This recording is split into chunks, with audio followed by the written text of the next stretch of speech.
এই কাবাবটা যে একবার খাবে সে বারবার খেতে চাইবে। চলুন আজকে কাবাব রেসিপিতে কি কি উপকরণ লাগছে সেটা আপনাদের সাথে শেয়ার করি।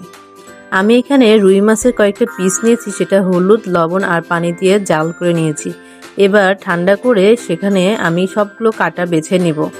মাছের প্রত্যেকটা কাটা ফেলে সুন্দর করে বেছে নিয়ে আমি এখানে বাকি উপকরণগুলো আপনাদের দেখা দিচ্ছি। যে মাছটা আমি বেছে রেখেছি সেখানে, তারপরে এখানে নিয়েছি আমি বিস্কিটের গুঁড়ো, এটা হচ্ছে টোস্ট বিস্কিটের গুঁড়ো। তারপরে এখানে আমি হচ্ছে গরম মশলা গুঁড়ো, গোলমরিচ গুঁড়ো, তারপর বিভিন্ন মিক্সড মশলা গুঁড়ো, হলুদের গুঁড়ো, লবণ আর শুকনো মরিচ গুঁড়ো, কাঁচা মরিচ কুচি নিয়েছি, পেঁয়াজ কুচি নিয়েছি, এখানে ধনিয়া পাতা কুচি নিয়েছি, এক পিস লেবু স্লাইস করে নিয়েছি, এটা রসটা নিব, আর নিয়েছি আমি কর্নফ্লাওয়ার। এইগুলো উপকরণগুলো আসলে আপনার টেস্ট অনুযায়ী নেবেন, কারণ মাছের পিস কে কয় পিস নেবেন সেই অনুযায়ী আসলে ঝাল লবণটা দিতে হবে। তারপর আমি সবগুলো উপকরণ একসাথে হাত দিয়ে ভালো করে মিক্সড করে নিব। এটা একটা ডো আকারে হবে।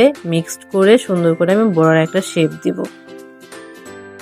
এখানে লেবুর রসটা আমি বের করে নিয়ে দিচ্ছি, আর তারপরে একটা ডিম ফেটিয়ে নিয়ে দিবেন।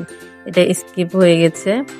একটা ডিম ফেটে আপনি পুরো ডিমটাই এর মধ্যে দিয়ে তারপরে মধ্যে নেবেন ভালো করে। তারপরে এই যে এখন আমি সবগুলো একটু ছোট ছোট করে বড়া শেপ দিব। শেপটা আপনারা আপনাদের ইচ্ছা অনুযায়ী দিতে পারেন। আমি রাউন্ড শেপ দিচ্ছি। সবগুলো আমি বানিয়ে এক সাইডে বাটিতে রেখে দিচ্ছি। তারপরে আমি এগুলো তেলে ভেজে নিব।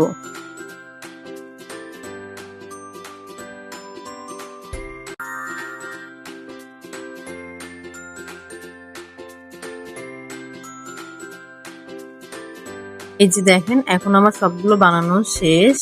তারপর আমি একটা একটা করে তুলে এগুলো তেলটা হালকা গরম করে নিয়ে আমি ভেজে নিব।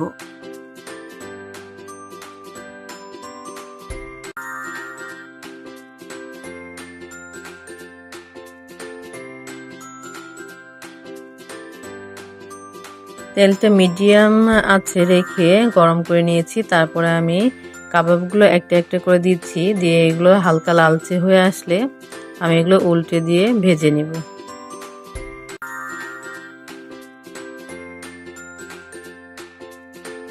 দুই পাশটা যখন এরকম বাদামি কালার হয়ে আসবে তখন আমি সবগুলো উঠিয়ে নেব। তেলটা একটু ঝরিয়ে উঠাবেন, কারণ যেহেতু আমরা এগুলো ডুবো তেলে ভেজে থাকি। সবগুলো উঠিয়ে নিয়ে আমি সুন্দর করে এগুলো পরিবেশন করব। আমার রেসিপি যদি আপনাদের একটু ভালো লেগে থাকে তাহলে ভিডিওতে একটা লাইক দিবেন আর আমার পেজটি ফলো করে দিবেন। আর এই যে দেখেন আমার কাবাবগুলো রেডি। আমি কাবাবটা বিরিয়ানির সাথে সার্ভ করেছি। আপনার চাইলে ভাত, বিরিয়ানি যে কোনো একটার সাথে খেতে পারবেন। এগুলো কিন্তু অনেক মজা হয়, আর বাচ্চাদের জন্য এটা তো অনেক বেশি সুপারফুড বলবো। আজকের মতো সবাই ভালো থাকবেন। আল্লাহ হাফেজ।